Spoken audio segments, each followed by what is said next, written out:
Office से, सहारा के दफ्तर से सहारा का भुगतान होना चाहिए। मैं भी इस बात को मानता हूं कि सहारा का भुगतान जो है, निवेशकों का भुगतान सहारा दफ्तर से ही होना चाहिए, वही सबसे अच्छा रास्ता है।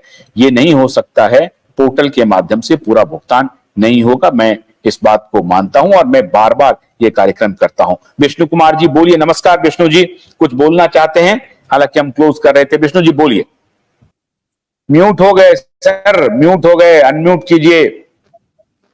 सबसे पहले मैं आपको धन्यवाद देना चाहूंगा कि आपने जो है 13 करोड़ लोगों की पीड़ा को सुना, और हम जब भी महसूस करते हैं तो कहीं ना कहीं ये लगता है कि आप हमारे साथ खड़े हैं 13 करोड़ जमाकर्ताओं के साथ।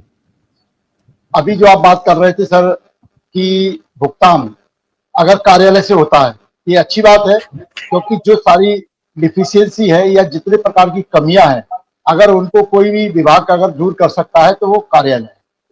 मगर आज की डेट में 5000 कार्यालय इनके थे, और जो कार्यालय बिना पैसे के भी काम करते थे, जिनको बोलते थे फ्रेंचाइजी, आज तमाम 5000 ऑफिस बंद हो चुके हैं।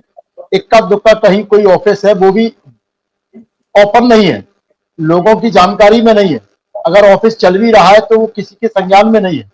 और अब ऐसी स्थिति में अगर ऑफिस से भुगतान होगा तो ऑफिस को सेटअप करने में कितना समय लगेगा, कैसे कर पाएगा, ये तो प्रबंधन ही जाने। मगर आज भी लोग सहयोग करने के लिए तत्पर हैं, कैसे भी करके 13 करोड़ लोगों का भुगतान हो जाए।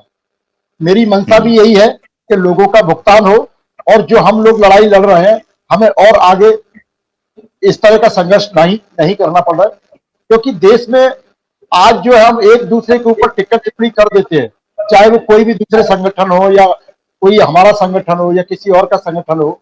मैं तो सबसे एक ही निवेदन करना चाहूंगा कि हम ईर्ष्याओं को छोड़ें, हम एक दूसरे पर दोषारोपण छोड़ें, हम एक दूसरे को गलत शब्दों का जो यूज करते हैं उनको छोड़ें। हम केवल 13 करोड़ लोगों की लड़ाई को आगे लेकर के जाना है। हमें केवल हमारी यही मंशा होनी चाहिए, हमें देश की सरकार से और कंपनी से कि लोगों का भुगतान हो जाए, किसी भी रास्ते से हो।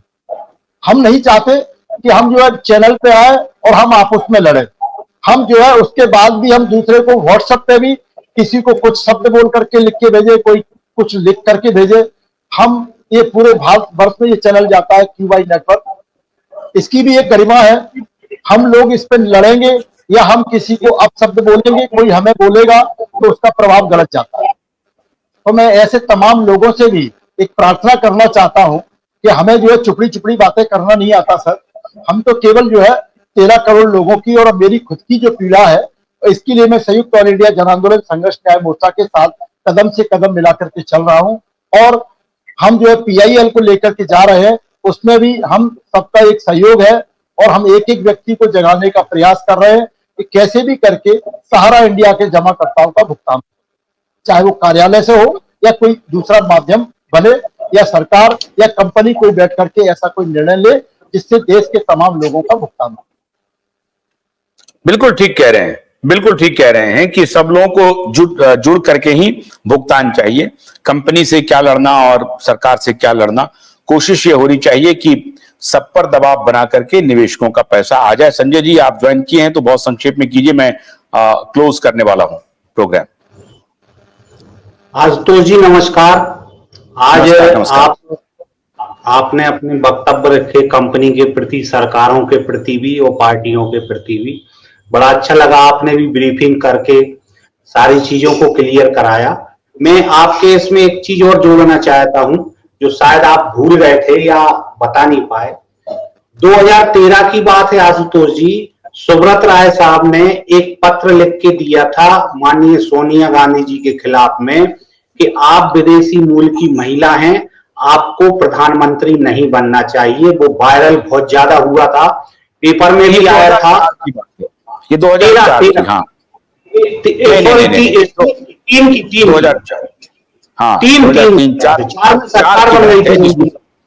हाँ, तो क्या हुआ था कि वो वायरल बहुत ज्यादा हुआ और वहां से जो है संबंध बहुत ज्यादा बिगड़े।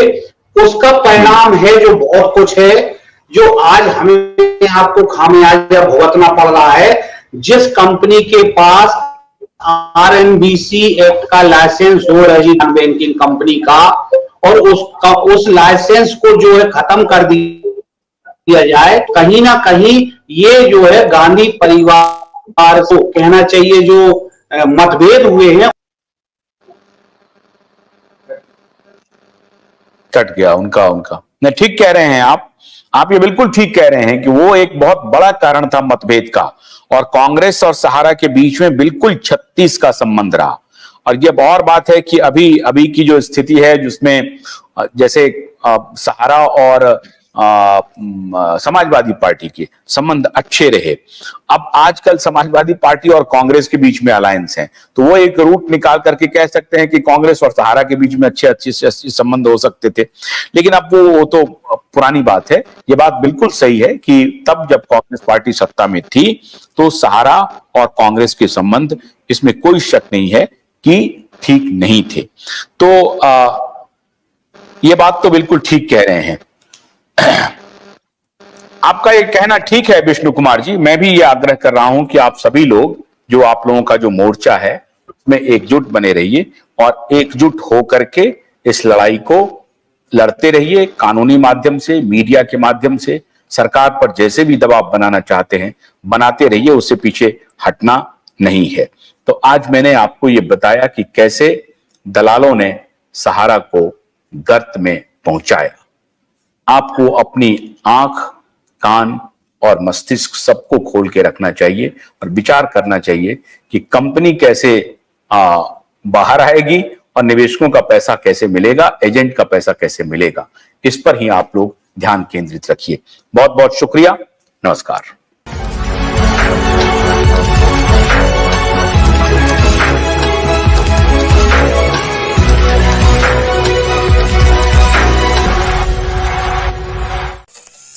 गन्ने की कड़ी बुनियाद, जिसे मराठी में खुड़किया और कुछ उत्तर भारत के क्षेत्रों में खुटकी भी कहा जाता है, उसे केवल भोलानाथ का 2-in-1 बैटरी ऑपरेटेड हार्वेस्टर कम ब्रश कटर आसानी से और बिना रुकावट के काट सकता है।